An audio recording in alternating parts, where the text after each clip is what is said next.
Hi, welcome to the second hour of Mindshifters Radio, and today is Thursday, August the 14th, 2025. And we're glad that you're with us. And I'm going to say welcome, Michael. Thank you, dear heart, and welcome everybody. Honored that you're here and that we get to move the conversation to the next level. And wondering if anyone has any thoughts to share before we go back to the Aramaic foundation that the Aramaic, what they call the Lord's Prayer, lays for orientation and alignment to embody the truth of who we are. Hope that made sense. Anyone have a thought for us? Hit your mute button and say hello. Hi, We had a Michael. great session. Hey there, young lady. Welcome. Keep saying, and then I'll answer your question. What were you saying? You said we had a great session or something? Oh, I was starting to say we had a great session last night with the Codependence Intensive that Susan facilitated, and all things are rock and roll. How about you? I just had a question from Luke. It says, if then you who are evil know how to give good gifts to your children, how much more will the Heavenly Father give the Holy Spirit to those who ask Him? You who are evil. Ew. I wondered if you We've had a all thought. been there, done that in the Aramaic sense. It's nothing to do with the Greek atrocities that have been shoved down our throats as human beings. But remember that evil relates to the word sin in Aramaic. Sin being the archery term, you're on the archery course and you fire at the target and you miss the bullseye. The scorekeeper yells, sin. You're off the mark. That's all it means. The Greeks made it a whole big abusive thing, right? They sure did. Yeah, and they did the same thing with evil, because all evil is the next level of sin. If I fire at the target and I miss the target altogether, it's evil. Okay, great. Thanks. And You did so it. we who have fallen off the mark of functioning as human beings, as love, sadly, our culture has pretty much brainwashed us all to be there. And so, in that Aramaic sense, we're all evil. And, that's a really wonderful, positive thing if you understand it from the Aramaic, because if you know you're off target, then you can correct your aim. If you don't know you're off target, so it was originally meant to be positive feedback. But, as with that passage we did the other day from Hebrews, that just turned it so upside down, inside out, backward, and insane. Can I offer just an addition to that, which it helped really put it into perspective for me. So live, when Michael talks about live, he talks about that it's love flowing through a cell, right? That's when we're in our being mind, and when evil is just live spelled backwards. So that means when we're in evil, we're in the non-being mind, in fear and hostility. And however that displays in somebody's non-being mind, that's when they're dead. So that's a way that I make the correlation. Live is love, and evil spelled backwards of life, to live, it's spelled backwards. So that then shows we're just in the non-being mind. Hopefully that's helpful. So it takes away the sting that it's something, oh my gosh, you have to go up against it. And just anyone that's coming from that place is just in their non-being mind.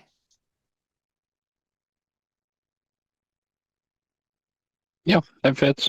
And a second translation of that word evil in Aramaic would also be unripened, incomplete. So you could also understand that word from Yeshua speaking of, okay, so I'm not yet fully incarnated as a human being, as love. My culture hasn't supported me much in that. So I'm not fully there. I'm not yet ripened. And there's one translation of the Beatitudes. Neil Douglas Klotz, if I remember correctly, translates one passage in theirs is those who are not yet ripened in the breath.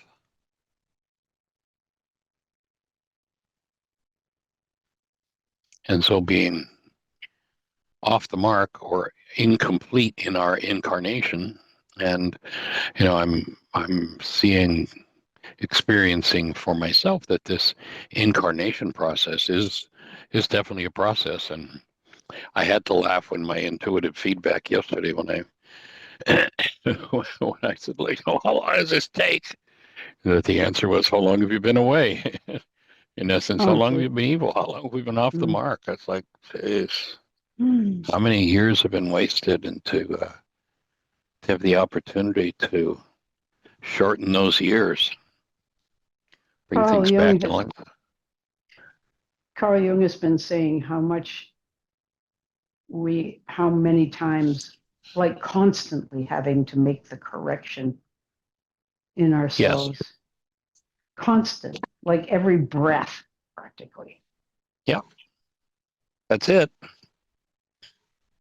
And in fact, we can't make the correction, but we can set the stage for it.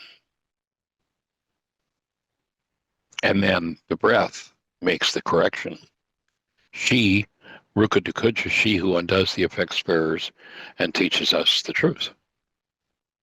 Or we could say probably that would translate accurately to bring us to completion. Mm. So joining everybody in moving toward completion of incarnation in this form, it's just a form. It means nothing except a vehicle of expression. And the key is, I think, in the opening words of the book of John, where it doesn't say in the beginning was the word, but says in the beginning was the mind energy. And the mind energy became flesh. Mm. And I had just sent you, Susan, a link to a thing from Teilhard de Chardin, who was one Yeah, of you my did. early Thank you. mentors. And Susan, it will tie in with the idea of you have expressed of we're uploading our healing processes to the cloud. That Teilhard de Chardin and a couple of other scientists uh, coined a term called the noosphere. A conversation Yeah. Susan and I had this morning, and that there is this You're talking thought about layer. Susan B. Yeah. Yes, Susan B. Right. That there's this thought layer around the planet, and as we upload wholeness and well-being and being We're, complete. Michael, aren't we uploading a heck of a lot of shit right now, too? Sorry about saying it that way, but Well, unfortunately, that's the foundation of the thought system of most of humanity today. And, it's time for correction. Mm. But yeah, there's definitely, and fortunately also, the higher the vibration, the more penetrating it is. The lower Good. vibration, you know, does not penetrate or move as far in the system as the higher energy does. And the higher the frequencies, it's like I'm sitting in a room right now and there are light waves in the room, but if somebody's on the other side of the wall, they don't know there's a light on in this room because the Mm-hmm. light waves don't penetrate the wall. But Mm-hmm. if I were to have a radio here, which is a higher frequency than the light wave, and I turn the radio on, they'll receive the radio on the other side of the wall because it's more penetrating. The higher the frequency, and my take would be ultimately the frequency of being, the farther and deeper it penetrates. That's a very hopeful thought. Hey, Michael, do you think that what's happening with the stuff what Susan's talking about, she said there's a lot of thought forms going up. Isn't that just recycling of the carbon-based memory? Unfortunately, yes, most of it So is. it's nothing new. I just wanted to say I don't believe it. I don't believe it's new. I think it's just a recycling of that Point. the old thought forms that we had. And of course, people are not in the right mind. They're in their non-being mind. So that information just gets recycled in the cloud. And when we stay present with Michael's work and we can actually liberate that distorted construct and then bring in the truth through Rakma and Kuba with our perception and our intention, then that is what is starting to collapse the carbon-based memory to bring us back to our true authentic nature, which is love. Is that fair to say, Michael? I join with that one 100%. Okay, awesome. Let's go for it. And each piece of work that we do, each piece of work that we face and clean up opens a vortex of energy that penetrates, this idea from the Aramaic of the kingdom of heaven, that here we are. This is when Yeshua said it's here, it's now, it's not off in space somewhere. And what it is a community that is here, literally extending, connecting in the space of active present love, making real who we are as human beings and supporting, of course, for us right now, we're with two of our grandchildren, and then there are two back home when we head back there on Sunday, creating the space for them to always be connected to that to their true nature of being, to demonstrate it. And whenever they give us the opportunity, which they are wont to do, to look at something in us that's less than love, to put an end to the projection, really truly use the work and breathe through it and heal and heal and heal. And as you say, Susan B, yeah, it's like every second sometimes corrections needed. And when you think of how massive the database is, from the unconscious level, I mean, it's always spewing up, spewing. And so cleaning up is a constant process.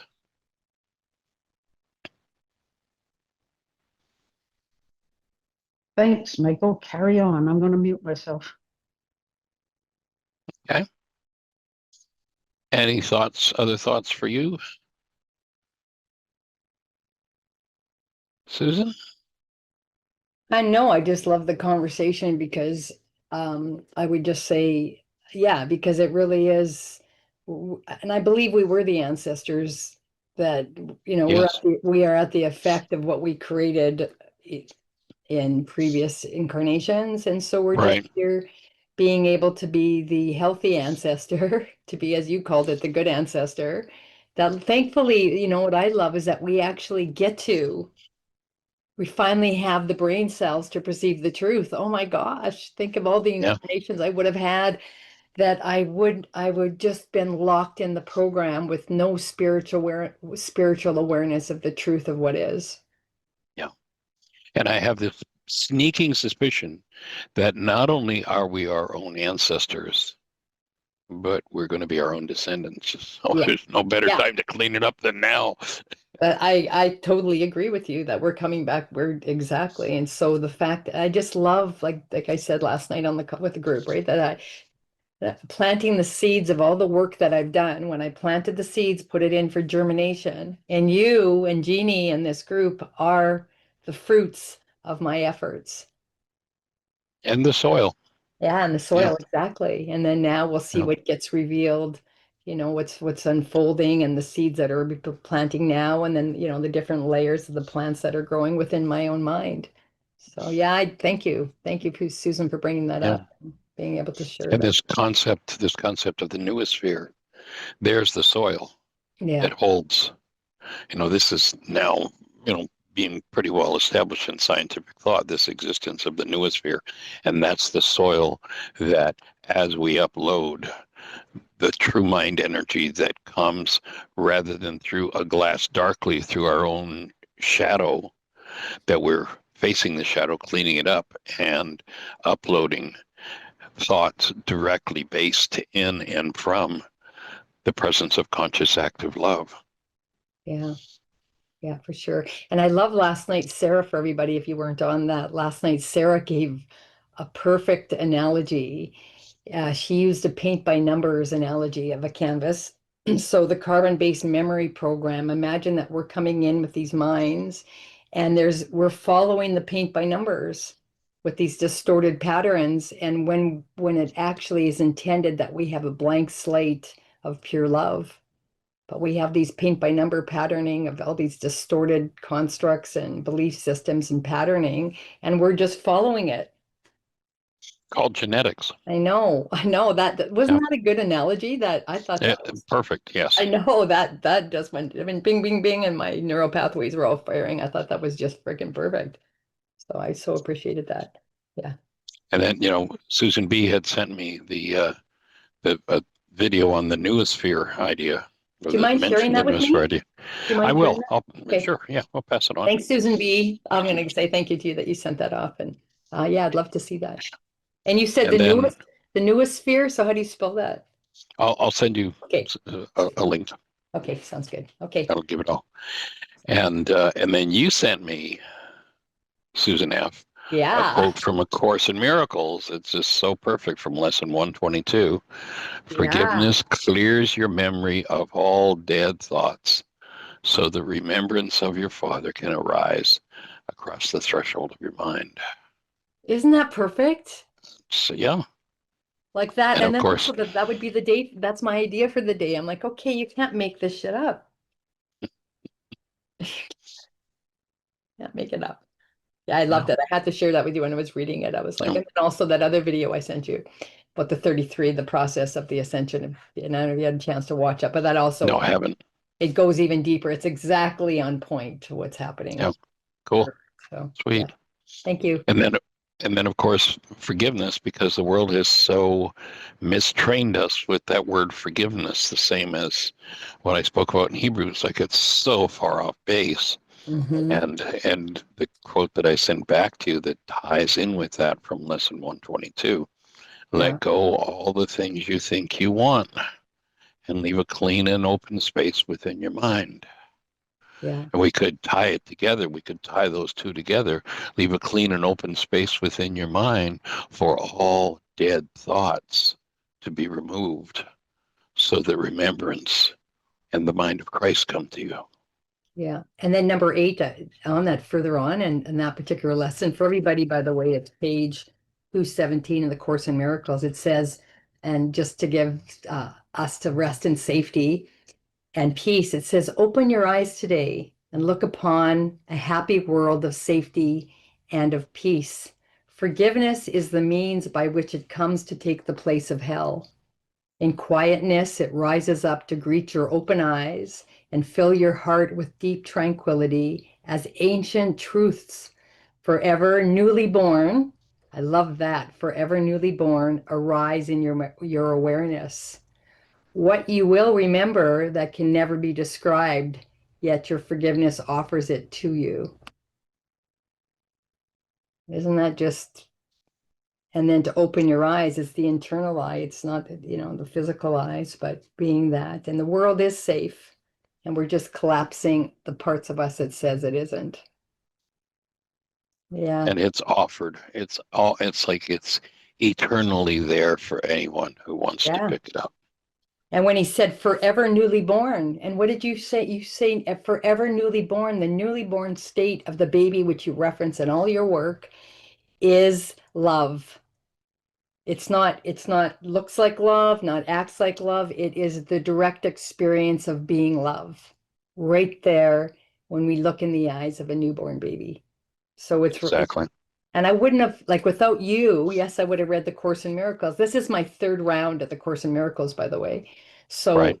but this level of awareness now coming in contact with your resonance, that I could have the brain cells to perceive the deeper truth of it. Profound. Yeah.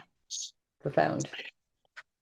The name isn't coming to me of the gentleman who said it, but a quote I often use, and I haven't used it in a while, so thanks for reminding me of it. His name's kind of almost on the tip of my tongue in any event. What he said was, the journey consists not in searching for new landscapes, but in developing new eyes. Says it right there. Yeah, sure. You got to have the eyes to see and the ears to hear. You got to build the brain cells to be able to recognize it. Yeah. And a big part of building the brain cells is moving the garbage out of the way. Yeah, exactly. Yeah, for sure. Thank you, Susan B. I saw that you sent that video she sent it in the chat, the one she sent you. So I appreciate that, Susan.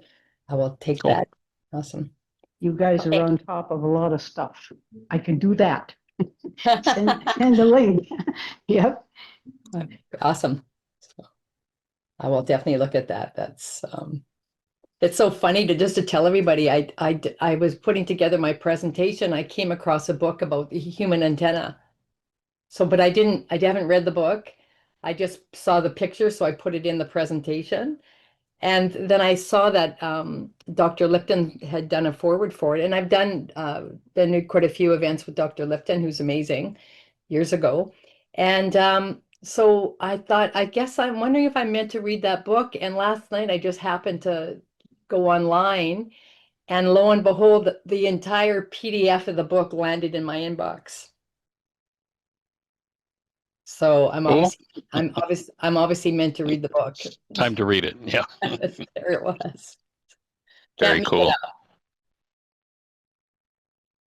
Very cool.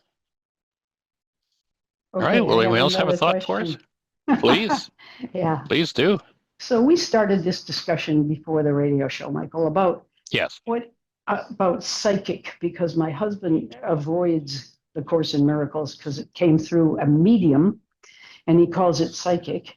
And we've been warned by our Hindu teachers when we were very much estranged from Christianity. We studied Vedanta, Hindu Vedanta.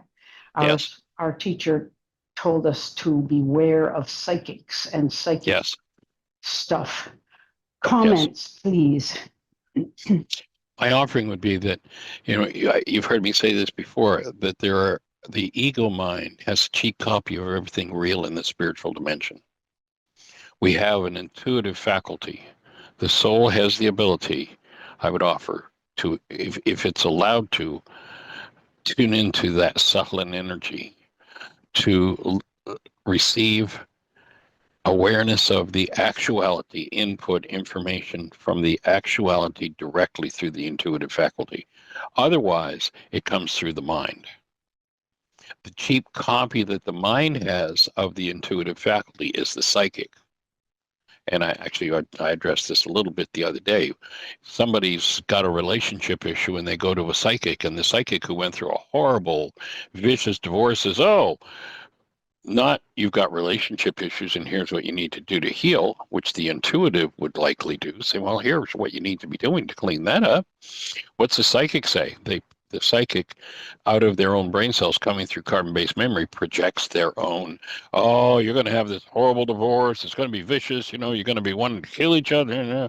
And if somebody accepts that because they trust the psychic, and that's the danger, I'm in full agreement. The danger of the psychic is that you buy the psychic's garbage if you just open yourself to that. Greeks did have one, I think, important piece in the puzzle. They said, guard the portals of the mind. Be careful who you let in there. And that's true, psychic or not. And so my take is that my observation, I see where in the Course, you've heard me say this before too, that some of the regulatory speech isn't very good. And so I think that reflects Helen Schuckman and her speech system. But my take is that purity of the truth is coming, I believe, honestly through the intuitive faculty rather than the psychic. That would be my take. I would totally agree with that, partly because when Helen and I spoke on the phone when the book first came out. Yes, I am old enough to have gone through that. When the books came out, The Course in Miracles came out in 3 volumes, I went to New York and met her.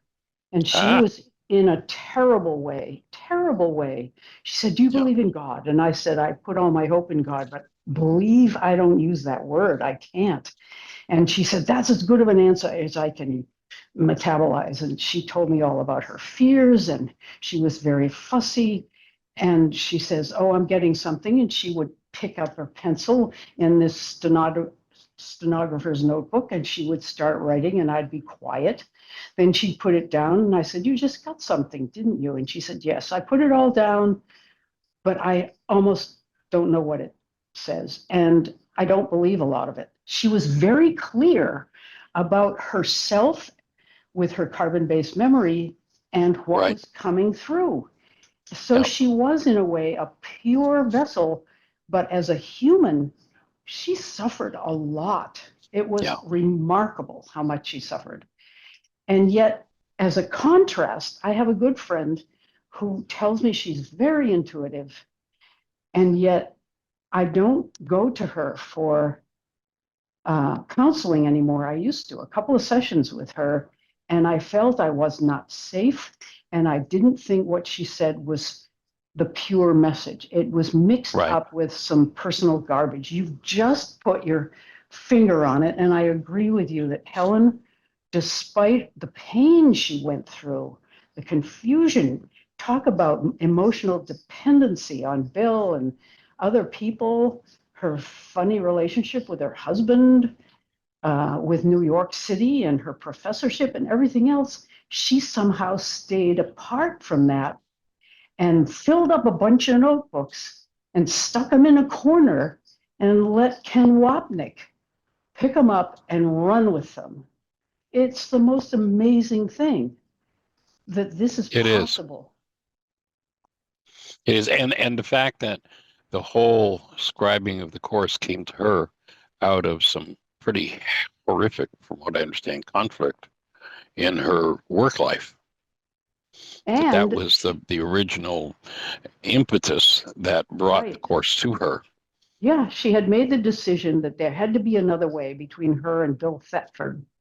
They were Right. fighting all the time. And she said, there has to be a better way. And boom, she started hearing or getting these messages. And Susan F., I agree. I have been through the course over and over and over, and I'm not doing it right now, but you make me think I better just start from scratch and Well, I do think it New it's brain again. not cells. what is it? Herclides said, you never put your toe in the same river the same way. You're not the same person that read it before. Absolutely. I'll Just- learn different things. And Tim Hayes's doing of the Way of Mastery, Susan F., you will love that book. Yeah, I'm excited for that He too. calls it a gentler version, and it is. And that's one reason I haven't gone to the Course in Miracles again, is because I feel as if I'm getting it again in this other way. And his commentaries are pure gold. Okay, I And, look forward to it. so yeah, if he starts it again, and he's done it so many times, we can access those files. Yeah, So if he says he doesn't want to, I would get it because they're all there. And yet, I didn't realize that, but I will Yeah, definitely. they're in the archives. Yeah, I'm yeah, gonna go back and look at that. And it's interesting for me, the Course in Miracles, when I open it for the first time, it, I don't know, it was like, I mean, well, I understood it to my level of construct, but I loved it. Like it made sense. I could read it. yeah. It was just flowing. But I love that you said Susan B, because I'm facilitating a Course in Miracles group of which Angela's on the call. She's a part of, and I've often questioned the regulatory speech in some parts of the book. It Mm-hmm. didn't match to vibrate. Yeah. And I'm going through and I can see that the energy of the word is not matching the intent of what was intended. I can Mm-hmm. feel it. And so Good then for you. I just make a note, put a question mark by the word, and I can instantly assess that. And I love that you guys talked about the difference between a psychic and coming from the subtle realms with the intuitive faculty. That just, wow, that made so much sense. Night and day. That Yeah. just made so much sense. Exactly. So you can see why they would say be wary of that. You can sort And of feel it. You can feel it when Yeah. the psychic energy gets dark. You can feel it. Yeah, Michael, yeah, what were you saying? notice that Yeshua gave us a criteria for looking at anything. Remember, I've spoken about the book I started to write, still working on somewhat, called The 10 Most Important Words Ever Spoken. What are they? For upon this hangs the law and all its prophets. If you're ever going to see truth, there's a hook you have to hang it on. Otherwise, unless you've got the perfect ascended person, you're going to get garbage. Mm. And, I'm not that person. I don't know anybody that is, but I know when I can follow that criteria that Yeshua gave, what was it? Maintain Rachna Mm-hmm. upon this. And it's like, the law and the prophets in that Aramaic context, the law and the prophets are a possession of Rahma. If you want to discern truly, that's the only way. It isn't going to be discerned by somebody else. That's the only way you're going to discern it. If that activity, if that filter is active in your mind, my mind, each person's mind. So he offers that as the criteria. And to me, that's the most, most people look at, I don't care whether it's A Course in Miracles or the Bible, and whether it's the Aramaic Bible or the Jewish Bible or the French Bible or the Italian, whatever Bible you want, whoever's translation you want. Most people have never read a word from those books. All they've ever read is what's in their minds, resonated by those books. And until you clean up your mind and you get your mind connected to Rahma, oh man, the waves are going to flow back and forth, and that's the work. And I love, for me, I also put in, when you say the prophets, I put profits as well. Sure. Like you Exactly. profit, you profit from it as well when Yes. Yeah. when your mind is open to love, you allow Exactly. it in. So yeah, amazing stuff. May I share something? Please do. Okay, so Linda here. This is a fascinating conversation because when I was in Touch for Health and we studied the 12 meridians, we got to the bladder, and the bladder has to do with inner and outer authority. And I came up with, there's an outer authority, I call that looking for gurus. There's the inner authority, which is our ourselves, and then there's autonomy. We have freedom. We how we see that. So we can go to a book, and this is spot on with what you're talking about, and we read the book, but we bring our own awareness, our own issues, our own grasping of truth, the truth that actuality that we've already learned for ourselves in this moment. There's always more. And we bring that into whether we're using our own thought processes or whether we're using we're looking for information out there or understanding or knowledge of some kind.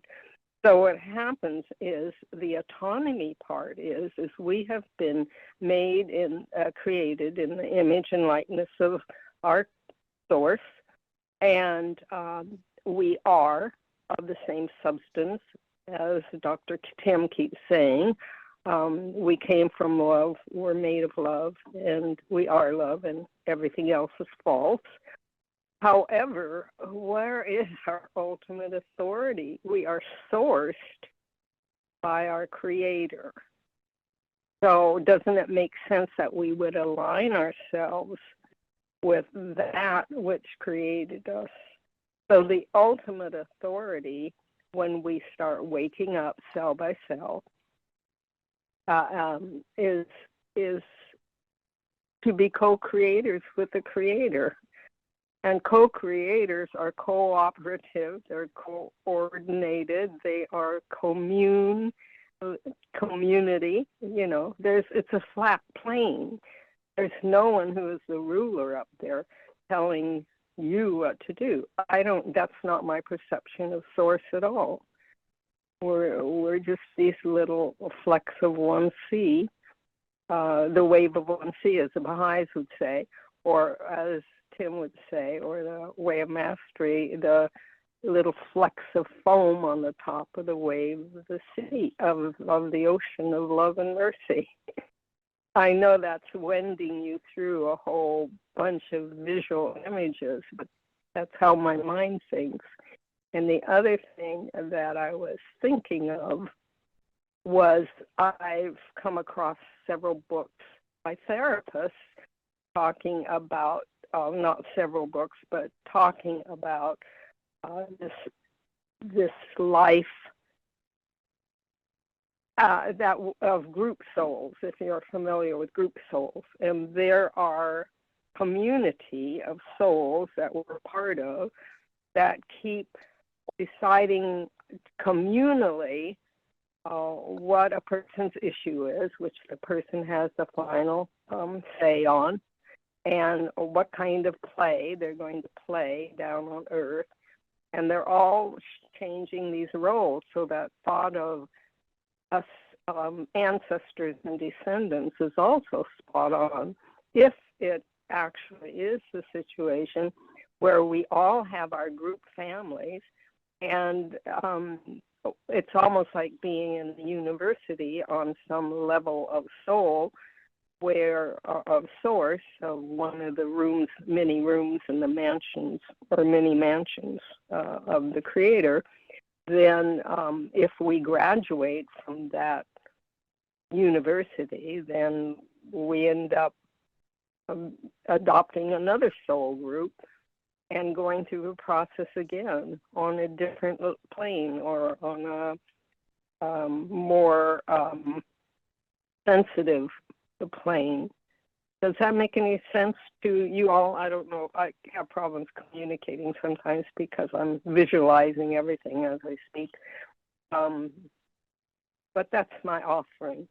Is like I have the autonomy to choose who or what is going to be my authority. I can make that out there, I can make it myself, or I can say, ask to be shown. Which reminds so Linda, me, I just Michael, Go put a ahead. link in the chat room. If you can't see it, let me know and I'll send it to you. We did a whole series of shows on free will. Beautiful. Would you send it to me, because Yep. I don't do chat, so I'm on Okay. the phone right now. And I would love to have a worksheet, a simple worksheet done with you all participating and Michael facilitating, if you all don't mind, when you finish your conversation. Hopefully it's a simple one, but maybe hopefully it isn't. See where When it you takes us. when you finish your threads of thought, Cool. beloveds. I'm Okay. hanging. Okay, I'm complete with where we were going. Does anyone else have anything to share before we step into doing a worksheet?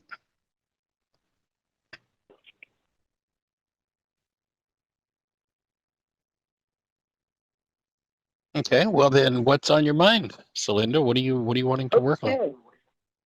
While I run and get my notebook and my pencil, Okay. I reconnected with my first husband's baby brother. I hadn't seen him for about 45 years, and a couple of years ago, I reconnected with him, and we finally had a chance to actually see each other again as he came by and spent an afternoon with us. And he's become a Presbyterian minister. He started out in aerodynamics, but he ended up as a Presbyterian minister. And we've had many lively conversations. And this wasn't even around religious issues. Go figure. I have very strong, Susan's, you'll probably both relate with this. I have very strong opinions and beliefs around certain issues. And I hadn't noticed that. No, In all these years. I the least of all.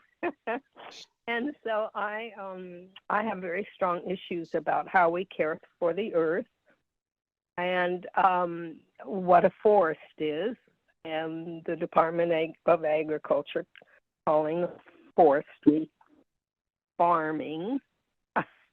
And so my brother-in-law and Larry and I were looking at, we were at a brewery here, and they had a big, one of these huge saws that they used a long time ago, a saw blade, huge one, Right. probably about 6 feet across.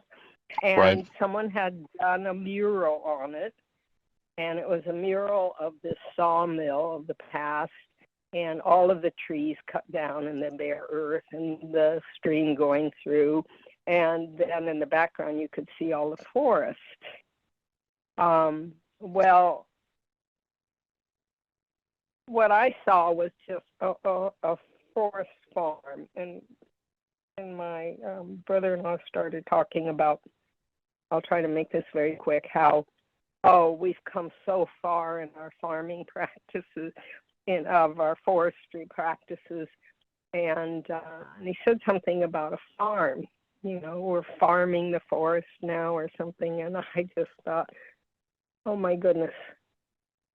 And where I'm going. So what are we going to do the worksheet on? Let's get to the core. We're going to do it. We're going to do it on. We're going to do it on safety in relation to being able to express my will without getting into a right-wrong debate. So safety is my issue, I think. Punishment, fear of punishment, that would work. And my thought is, if I don't agree with them and they don't agree with me, then I'm going to get punished or I'll jump all over them. Okay. So that sounds, I would offer like a power person dynamic. If you, definitely, if you go back to your power person and whenever you didn't agree, you were punished, then automatically your mind's going to tend to generate a reality that, anyone doesn't agree with me, that means they're punishing me, which, may not have anything to do with it except as a reality in your mind. And the sense I get as you're saying that's what you really want to be dissolving or forgiving. Yeah, the reality, the false interpretation in my mind, because I was even afraid to open my mouth and express my point of view for fear of being And how does that look like your life? And how's that look like your life? I keep attracting kinds of people. Just like your power person. It depends on whether I'm the victim or the perpetrator in that situation, whether I'm dishing it out or receiving it. But I end up in situations where I either shut my mouth and don't express my will, or I end up in a debate, and I do not like debates. Because for me, the interpretation is debates have to do about, it's like being in a courtroom. They don't have anything to do with the actuality and what's really happening here or happened here. They're about who's going to win. Yeah, the word debate is to beat. That's what the word means, to beat. No wonder I don't like it. Yeah, but notice you do it. Yeah. So you must like it. Oh, I noticed.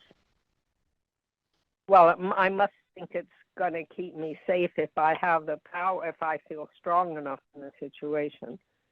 If I can win them over, then I'll be safe. Let's put it that way. That's the bottom line. So it sounds like there might be several goals involved here. One of them, to have the capacity to win people over to your point of view. Would that be the core in this one?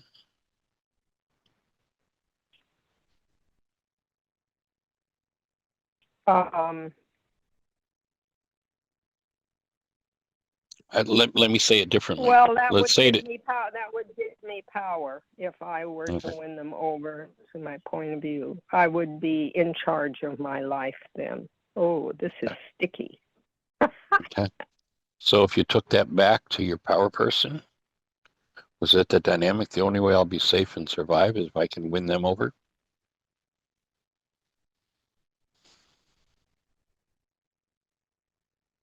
If the only way I can be safe and survive is to not say anything. Well, that's a different issue. You just literally said the words, if I can win them over. That's only if I'm feeling powerful enough. if I'm feeling unpowerful, disempowered, vulnerable, or whatever word you want to say, to being punished or cast off or rejected or abandoned, I don't say anything. So then I take each of those. What I do when we finish the show, or once Jeannie gets it up online, is I go back and review this conversation and look at every one of those words, and every one of those words is a different worksheet.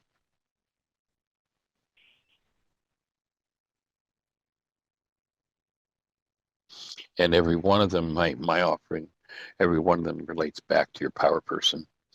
And so once we identify what goal you're going to work with today in the worksheet, I'm going to suggest then that you dig out the latest version.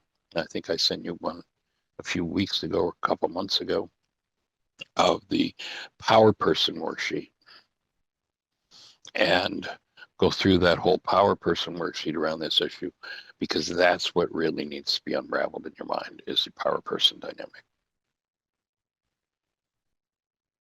It goes back to in the way of mastery.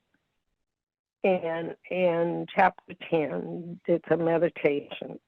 He says, in order to reconnect, there are a few things you must be willing to let go of. These are the core issues for me. The need to be right, the need to have my own way, the fear of rejection, abandonment, denial, and death. Okay, so there are your worksheets. You got them laid out. Now I'm going to add another layer to it. The course gives a much more comprehensive and complete view of what needs to be let go of. And here's what it says. Let go all the things you think you want. Your trifling treasure put away. And the only solution to your dilemma is when the mind of Christ arrives in your mind. And as long as you're holding on to one thing you think you want, there isn't room for the mind of Christ to come in and bring healing. Can you send me that quote? I've tried to write it down several times, but I haven't been able to get it all down. That's it. The total quote, even including the very last thing you said about that, the last word of that quote that you just said to me. The mind of Christ or something like that. Yeah. Okay. I've known it for quite a while, but I could just pick one at a time. Okay, let's go. Let's make a simple one real quick here. My primary goal is back to safety, Michael.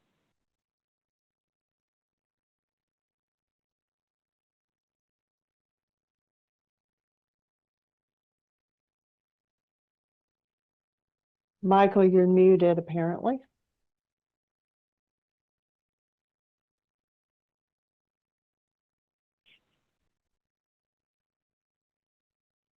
Michael. Okay, excuse me. I had trouble getting back to the screen. I was looking for a place to copy that quote so I could just put it right in there, send it to you. But, so then, rather simply, let's start with canceling the need to be safe. All right. And that would be my emotion, right?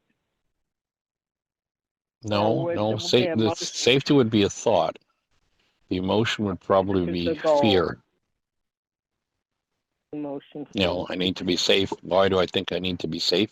Because I don't think I'm safe, and I am in fear for some sort of loss or punishment or consequence that is going to be unpleasant. Okay.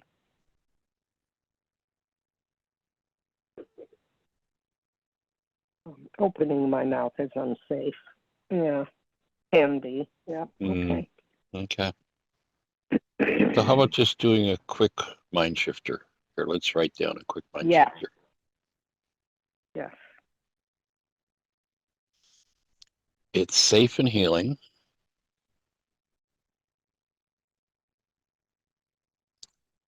And people cherish me deeply.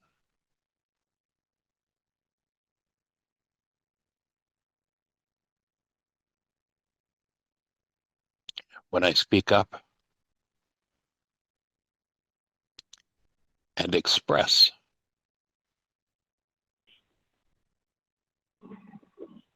comma,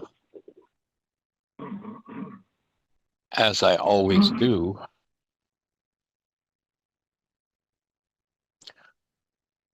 from the mind of love. That's exactly what I was hoping you'd say.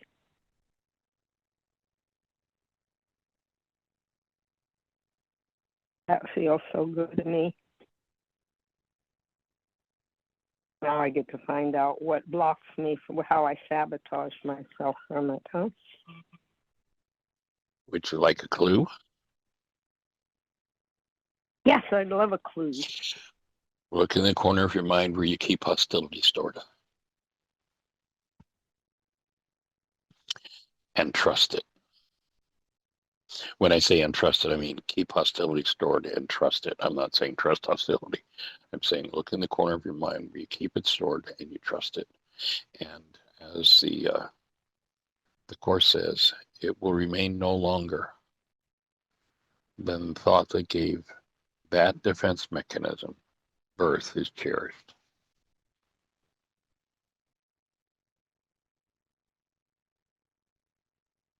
Maybe you can text me that quote too.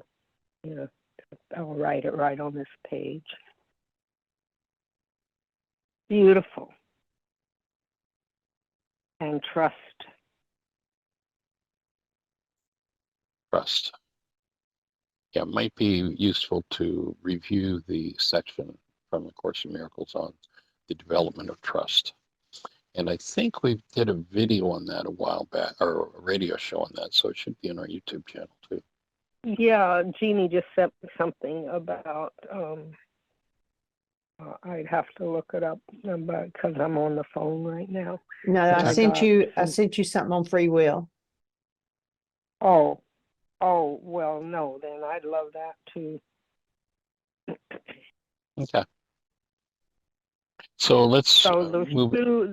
two Course in Miracle quotes It's and done. what Jeannie sent me. Yep. Okay, cool. All right, I'm ready. Because I was just laughing at the end. Like, how silly, Celinda. That which you said you hate, you got into like bingo. Can I just Already. make an offering that I just noticed and it's actually within me? So while you were working, Celinda, I was actually, I'm yawning and so what you were resonating, thank you, because stuff within me. And guess what came up? Because I was also doing a worksheet, but it was around because I can be very defensive. Me too. Well, and feeling channeled. And so I thought, okay, well, the emotion isn't being defensive. What is the emotion? So I just looked it up, what defensive means. And I just want to read this because it says defensiveness often stems from feelings of hurt, shame, sadness, or anger in response to perceived criticism. And it acts as a coping mechanism to protect oneself from these painful emotions and can create barriers to effective communication and connections in relationships.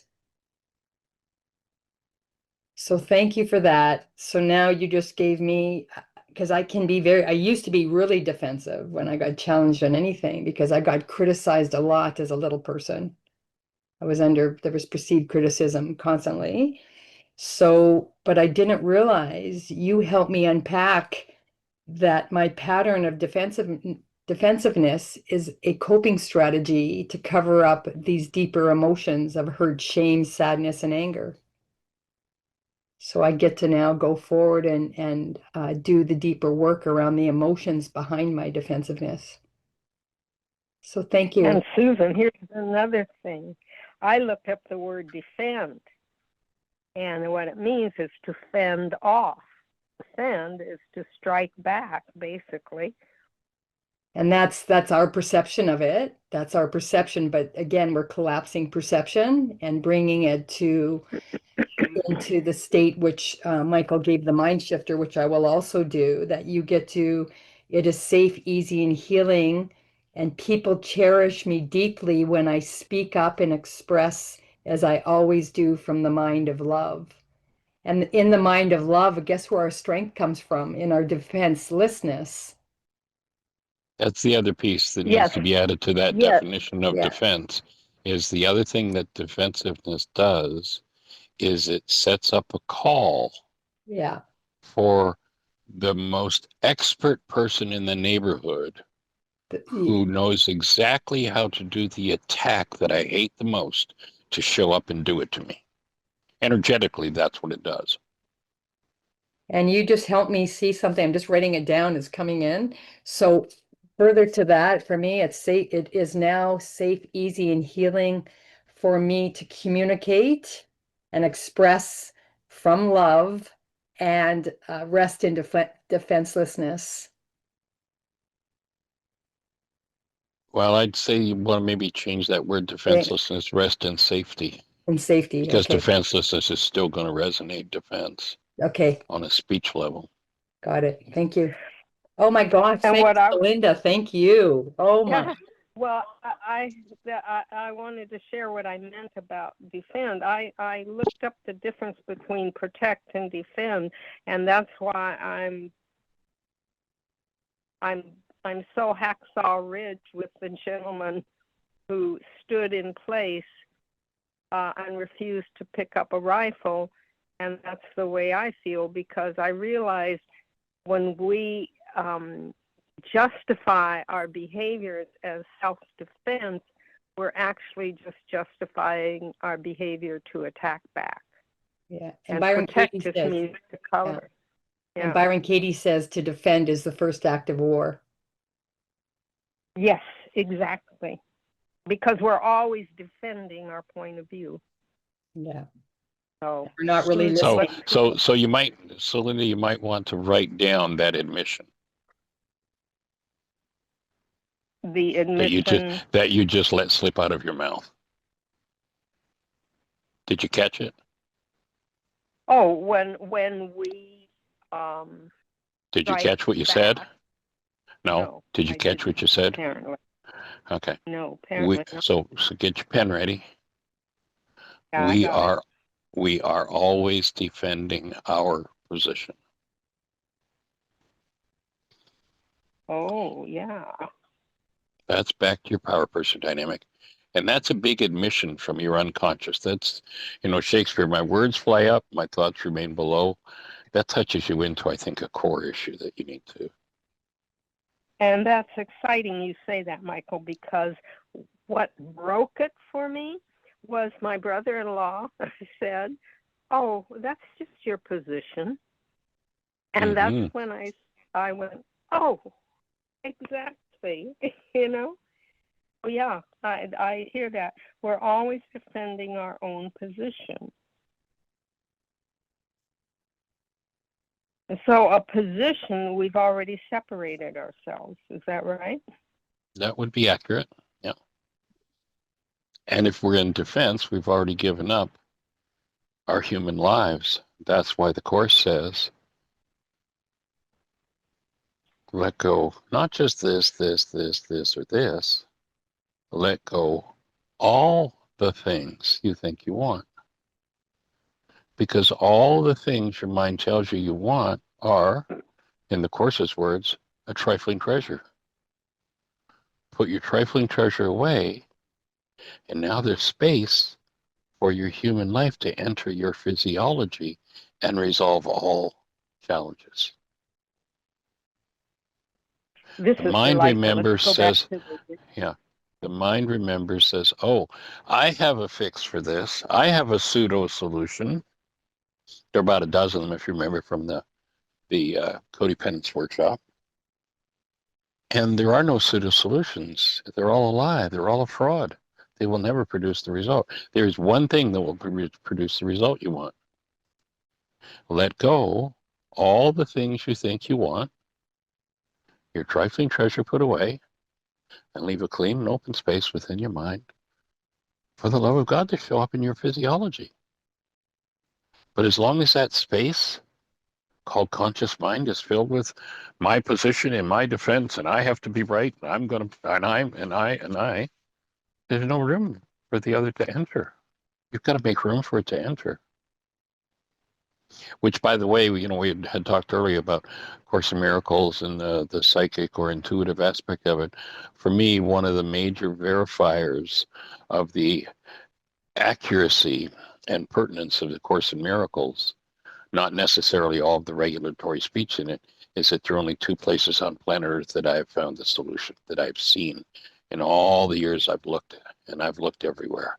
I could sing that song of what's his name, Buck Owens. I've been everywhere. I went to China, and I went to Tibet, and I went to India, to Greece, all the places it's supposed to be. There's one place you'll find it, or two places you'll find the answer.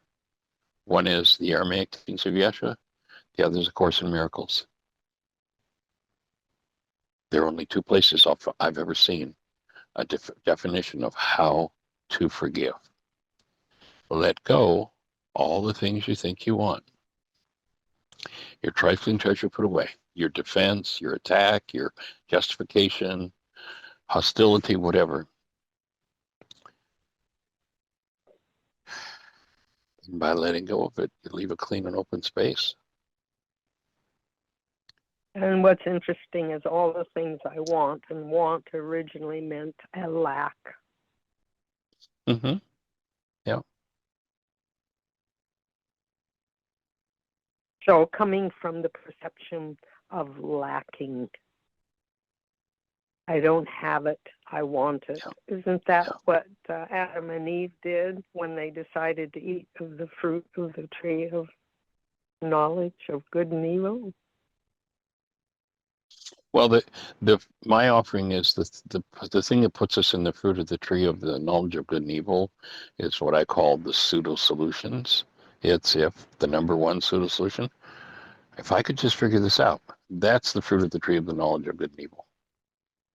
And so what do? I fill my 9-bit mind with all kinds of data trying to figure it out, and there's nowhere for the active presence of love to reside. When I cancel the goals that drive that whole process of filling my mind, and it's an habitual thing that's gone on in all of our bloodlines for 1,000 generations, is to achieve actually having a clean and open space where silence exists. Be still and know, not figure it out, not think about it, but you've got to make a space for it to arrive in your physiology. I agree 100% with all of that. And I was thinking from the reference, if I'm remembering Genesis correctly, where they say, "For we shall be as God," forgetting not knowing that they already were. Yeah. So all of the above. Yeah. And now I'm ready to let go of what it is. Oh, maybe I found it already. I don't know, just in all of our conversations. Yeah. I think you're there, and we're about 5 minutes over. So what I'm going to do is suggest that you might work on that. And then tomorrow, if there's still, if you're clear on a specific goal you want to go for and want support with, we'll do it. And can I get that information about the neurosphere and Susan F., what you were talking about, something you were going to send Susan B? Could you, and Michael, could you send that too? Yep, or we'll have Michael send that? Okay. We'll do it. Beautiful. This is so exciting to be able to laugh when you realize you caught yourself in All right. this position. Thank Yes, you, we're all of we're you, gonna all let go of three that of whole you. defending position thing, right? You finished with that one, right? Well, maybe for 5 minutes or so, but hey,